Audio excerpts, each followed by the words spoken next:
Greetings viewers, Eric the Car Guy here, also known as ETCG1 on this here channel. And today I'd like to address a little bit of why I pulled the original torque converter video, as some of you know. So it ran for like a day. I realized I'd made a massive mistake, and that was that I got the impeller and the turbine completely mixed up. My bad, my fault.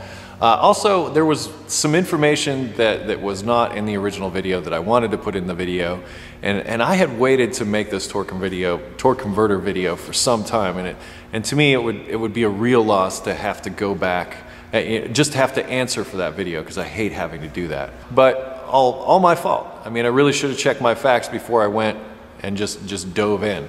So, you know, I guess age is getting the better of me or whatever, but I got those two things mixed up. But on Eric the Car Guy, I don't want to give you false information. I want to try to give you the best information possible. I mean, I've had some of you come to me and say that you watch my videos in class and things like that, and that quite honestly is a lot of pressure, because I don't necessarily want to tell you the wrong thing or say the wrong thing, and it's not hard to do in this business, because a lot of people have a lot of different ways of describing things, talking about things, doing things in the world of auto repair. And personally, I like to remain open to whatever works. Okay, some things just flat out don't work for me, and I'm sure that that's that way for you too, but some things do work. But as far as like just information like what I had here, there's no way I could have let that video fly with the impeller and the turbine switched. It just wasn't going to work. So when I came to that realization, I pulled the video, and here we are. But you know, I'll admit my mistakes, and we all make them. You can't tell me that you haven't made any mistakes in your life. And I'm not here to justify it. I just want to tell you why I did that, because I want to put out the best information possible to you. So I figure this forum here on ETCG1 is a good way to answer to those questions. So for those of you who are going to come back and say, hey, where's take one, that kind of thing. Take one is perhaps lost to the annals of history, but now we have take two that's out there, which I consider to be a much better, much more well-rounded video, and away we go. So how about this?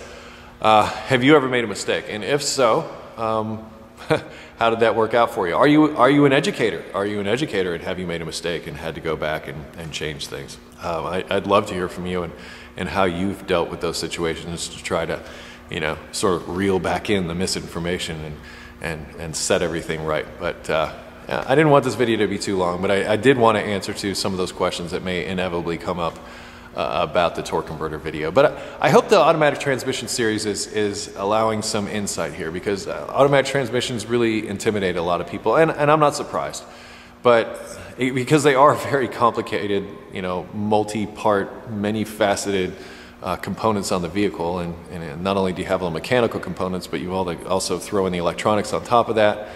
And I've really got my work cut out for me with this series, but I've always thought automatic transmissions were just a fascinating piece of engineering.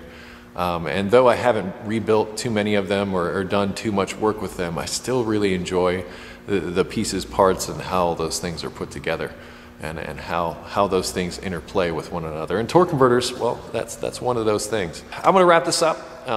Once again, I welcome your comments below. Also, there will be a link in the description to a forum discussion about this video, should you want to take it a little bit further. Also, if you have automotive questions, I would ask that you head over to my website, type in a couple of keywords to the search function. If you don't find anything there, sign up for our website or sign up for our forum. It's absolutely free. All you need is an email address, and submit your question to the service and repair section there. Don't forget to respond to the confirmation email. And if you wish to connect with me via social networks, you can find me on Google+, Facebook, and Twitter. And I will close with, be safe, have fun, say it with me now, and stay dirty. That's ETCG1 signing off. Till next time.